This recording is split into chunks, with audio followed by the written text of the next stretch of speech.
அனைவருக்கும் வணக்கம். என்னுடைய பண்ணையில கறவை மாடு வாங்கி வளர்க்கலாம். கறவை மாட்டுல லாபம் இருக்கு. பால் தொழில் நல்லா சிறப்பா இருக்குன்னு சொன்னதால, நம்ம பண்ணையில வந்து கறவை மாடு வாங்குனோம். ஒரு மாடு வாங்கியிருந்தேன். அந்த மாடு இறந்துருச்சு. இறக்கல. வயித்திலே கன்னுக்குட்டி இருந்ததால அந்த மாட்ட வித்துட்டேன். அதுக்கப்புறம் இந்த மாடு வாங்கியிருந்தேன். இந்த மாட்ட நான் வாங்கும்போது வாங்கிய விலை வந்து பார்த்தோன்னா, ரூ. 63,500 செலவு சேர்த்து 65,000 ஆச்சு. ஆனா வாங்கும்போது இந்த மாட்டோட விலை ரொம்ப அதிகமா நான் ரொம்ப வருத்தப்பட்டேன். வருத்தப்பட்டதுக்கப்புறம் பார்த்தா, இப்பலாம் கெட்டஸ்ல பார்த்தோன்னா சாயந்தரம் 4 காலையில 5 5 நாள் கறக்கக்கூடிய மாடு 60,000 70,000 சொல்றாங்க.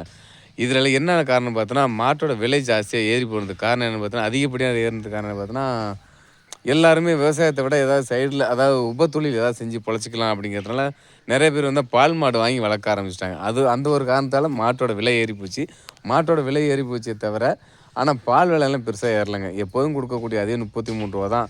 அதுவும் சமயத்தில பார்த்தா டிகிரி வெலனே அது வேற நம்ம கஷ்டப்பட்டு வெம்பாடுபட்டு ரொம்ப பாடுபட்டு நான் கஷ்டப்பட்டு காட்டுல மாட்டுலாம் மாட்டை மேய்ச்சி கொண்டு வந்து திரும்ப அந்த மாட்டை பால் கறந்து ஊற்றுனாக்க டிகிரி வெல்ல அப்படின்னு சொல்லணும். டிகிரி வெல்லன்றத திரும்ப அவன்கிட்ட அசிங்கப்பட்டு அசிங்கப்பட்டு ஆதரவுப்பட்டு நொந்து நூடுல்ஸ் ஆகி திரும்ப அந்த பாலை அவன்கிட்ட ஊற்றி திரும்ப காசு வாங்கலாம் பெரிய பாடுங்க. ஒரு மாட்டை வாங்கி அதை பால் கறந்து டிகிரி வந்தால் சந்தோஷம் மகிழ்ச்சி. டிகிரி வரலனா ரொம்ப மனவேதனைப்பட்டு திரும்ப அந்த மாட்டை வளர்த்து திரும்ப டிகிரி வரலன்னு சொல்லி கொண்டு போய் ஊற்றுறவங்களுக்கு எவ்வளோ கஷ்டம் பாருங்கள். விவசாயம்னாலே கஷ்டம்தான் கண்டிப்பாக சொல்லுவீங்க. இருந்தாலும் பரவாயில்ல, சொன்னாலும் எனக்கு வருத்தம் இல்லை. எனக்கு ஏற்பட்ட மன வலியை நான் உங்கள் நேயர்களோட ஷேர் பண்ணிக்கிறேன். இருந்தாலும் பரவாயில்ல, டிகிரி வரலான்னு பரவாயில்ல, அவன்கிட்ட நான் ஊற்றி அவன் 2 திட்டு வாங்கிக்கிட்டு திரும்ப அவன்கிட்டயே ஊற்றிட்டு வருவோம். இதுக்கெல்லாம் காரணம் என்ன பார்த்தீங்கன்னா, விவசாயப்படக்கூடிய கஷ்டத்தை நான் நம்ம நேயர்கள்ட்ட ஷேர் பண்ணிக்கிறேன். ஏன்னா, இதை விட்டா நமக்கு வேறு வழி இல்லைங்கிற மாரி இருக்கு. நம்ம இப்ப ஆட்டு பண்ணை வச்சிருக்கோம். ஆடு கொஞ்சம் அதில வருமானம் இருக்கு. கோழி வச்சிருக்கோம். கோழியில கொஞ்சம் வருமானம் இருக்கு. எல்லாத்துலயும் கொஞ்சம் கொஞ்சம் வருமானம் இருக்கும். மாட்டுலயும் கொஞ்சம் வருமானம் வரட்டுமே அப்படின்னு தான் சொல்லி வாங்குனோம். இதுவும் ஓரளவுக்கு லாபமான தொழில் தாங்க. எப்படி லாபமான தொழில்னா, மாசத்துக்கு ஒரு 30,000 செலவு பண்ணி 30,000த்துக்கு பால் ஊத்தணும் அப்படின்னாக்க, 30,000ல ஒரு 15,000 செலவு பண்ணா 15,000 லாபம்னு வச்சுக்கோங்க. 15,000 இன்னைக்கு செலவாயிருங்க எப்படியா இருந்தாலும். பாதிக்கு பாதி செலவாகுது என்னுடைய அனுபவத்தில. சில பேர் வெறும் 5,000 செலவு பண்ணி பால் கறக்கிறவங்களும் இருக்கிறாங்க. நம்ம வந்து கொஞ்சம் அதிகப்படியான செலவு காரணம் நமக்கு ஒ இதில மெனக்கெடு கொஞ்சம் குறைவா தான் இருக்கு. இந்த பால் மாட்டுல மெனக்கெடு நமக்கு கொஞ்சம் குறைவு. அதனால நமக்கு செலவு கொஞ்சம் கூடுதலாகும். இன்னொரு விஷயம் இந்த மாடு வாங்கினப்ப இந்த மாடு சுழி சுத்தம் தான். மத்தபடி கறவைத்தனம்லாம் காம்பெல்லாம் அருமையா பொச பொசன்னு இருக்கும். அதெல்லாம் பிரச்சனை இல்ல. இந்த மாட்ட ஏற்கனவே வீடியோ பதிவு பண்ணும்போது இந்த மாடு வந்து மூக்கறுப்பு மாடு சொன்னாங்க. மாடு மூக்கறுப்பு தாங்க. மூக்கறுப்பு இருந்தா என்ன பிரச்சனை என்னன்னு தெரியல எனக்கு. இருந்தாலும் பரவாயில்ல நமக்கு பால் நல்லா கறக்குது அப்படின்னு நம்ம அத பெருசு பண்ணல. மூக்கறுப்பு இருந்தா என்ன பிரச்சனைன்னு சொல்லி கமெண்ட்ல தெரிவிங்க. இந்த இன்னைக்கு வந்து இந்த மாடுகளை பற்றி நம்ம நேயர்களுக்கு காமிச்சுட்டு, இன்னைக்கு கோழி அடைப்படுத்தி பார்த்தோன்னா, இன்னைக்கு இன்னையோட பார்த்தோன்னா, நம்ம பண்ணையில கோழி ஒரே நேரத்தில 100 முட்டைக்கு மேல நான் அடை வச்சிருக்கிறேன். அது கோழி அடைப்படுத்தி இன்னையோட 6 நாள் நிறைவுற்றது. 6 நாள் நிறைவுற்றது. 6 நாள் நிறைவுற்றதில பாதிப்புகள்னு பார்த்தா பெருசா எந்த பாதிப்பும் இல்ல. எல்லா கோழியும் அடையிலே படுத்திருக்குது. இதில ஒரு கோழி புதுசா முட்டையிட்டு இருக்குது. அந்த முட்டைய இனிமே தான் எடுக்கணும். ஏன்னா நம்ம ஆரம்பத்தில இருந்து பார்த்தோன்னா, ஒவ்வொரு தாய் கோழியிலும் 12 முட்டை வச்சா, அதுக்கப்புறம் 16 முட்டைக்கு மேல இருக்குதுங்க ஒவ்வொரு தாய் கோழியிலும். ஒரு கோழியில 19 முட்டை கூட இருக்குது. ஏன்னு காலையில பார்த்தோன்னா, 2 கோழி அடையிலே உட்காரல.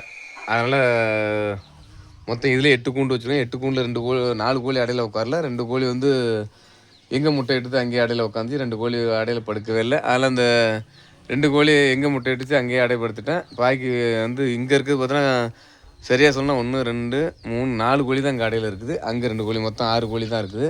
6 கோழியில வந்து பார்த்தோன்னா, குறைச்சலா வந்து பார்த்தோன்னா 15, 16, 17, 18, 19, 20 முட்டை வரைக்குமே ஒவ்வொரு கோழியிலயும் அடையில இருக்குது. இது எந்த அளவுக்கு நம்ம ரிசல்ட் தரும் அப்படிங்கிறத அன்றாடம் வீடியோல காமிச்சுட்டு தான் வரேன். இன்றோட 6 நாள் முடிவுற்றது. 6 நாள் நிறைவடைந்து விட்டது. 6 நாள் நிறைவுல நமக்கு ஒண்ணும் தெரியாது. நம்ம கேண்ட்லிங் பார்ப்போம்னு சொன்னா முட்டை கரு கூடிருச்சா கூடலையான்னு பார்க்கணும்பாங்க. நம்ம பார்க்கல. தாய் கோழிட்ட தானே அடை வச்சிருக்கேன். இன்குபேட்டர்ல அடை வச்சாக்க கரு கூடியிருக்கா கூடலையான்னு பார்ப்போம். நம்ம வந்து தாய் கோழிட்ட அடை வச்சதால 100% பொரிப்பு திறன் கிடைக்கும் அப்படிங்கிற ஒரு உயரிய நம்பிக்கையில நம்ம ஹேண்ட்லிங்லாம் பார்க்கல. ஹேண்ட்லிங் பார்க்காட்டியும் பரவாயில்ல. பொரிச்சிரும் அப்படிங்கிற நம்பிக்கையில் தான் வச்சிருக்கிறோம். பொரிச்சிரும்னு இன்னும் உறுதியா நம்புறோம். அங்கேருந்து வந்து இங்க 2 கோழி அடையில போட்டேன்லங்க. இந்த கூண்டுலேயே ப்ரூடிங் செட்டப்லேயே இது போட்டிருந்தோம்ல. இந்த 2 கோழி இங்கே அடைஞ்சிருக்கு பாருங்க. இது ரெகுலரா பார்ப்பீங்க. ரெகுலரா பார்த்தவங்களும் இருந்தாலும் திரும்ப அப்பப்போ அப்டேட்டில் கரெக்டாக இருக்கான்னு பார்க்கணும் காமிக்கணுங்கிறத காமிச்சிட்டு வரேன். இது 2லேயும் 15 முட்டை வச்சுருக்கேன் 2லேயும். இது 2ம் கண்டிப்பாக பொரிப்பு திறனோட கண்டிப்பாக வெளில வந்துடும். உள்ளுக்கு வந்து அந்த கூண்டுக்கு கீழே இந்த கம்பி இருக்குல்ல, கம்பி மேலே போட்டால் சரியா கோழி வந்து முட்டை நவுந்து பார்த்தா கூலாகிறது வாய்ப்பு இருக்குன்ட்டு உள்ளுக்கு 2 சாக்கு போட்டு சாக்கு மேலே முட்டை இடமா வச்சுட்டேன். அருமையாக 2 கோழி செட் ஆயிடுச்சு. ஸோ இப்படி தான் நம்ம பண்ணையிலேருந்து கோழி அடமான வச்சு கோழி அடைப்படுத்தி நம்ம குஞ்சுகளை பெருக்கலாம்னு சொல்லி ஒரு தெளிவான ஒரு முடிவு பண்ணி தெளிவாக இந்த பேட்ச் நகர்த்தணும்னு சொல்லிட்டு முயற்சி பண்ணியிருக்கோம். நம்ம முயற்சி வந்து வெற்றி பெறத்துக்கு நம்ம நேயர்கள் வாழ்த்து சொல்லணும்னு கண்டிப்பாக வேண்டிக்கிறேன். இங்கே ஒரு கோழி முட்டை இட்டு இந்த முட்டையெல்லாம் எடுக்கணும். ஸோ அடுத்த வீடியோ பதில் நான் நல்ல தோட சந்திக்கிறேன். அதுவரை உங்களிடம் விடைபெறுகிறேன். நன்றி, வணக்கம்.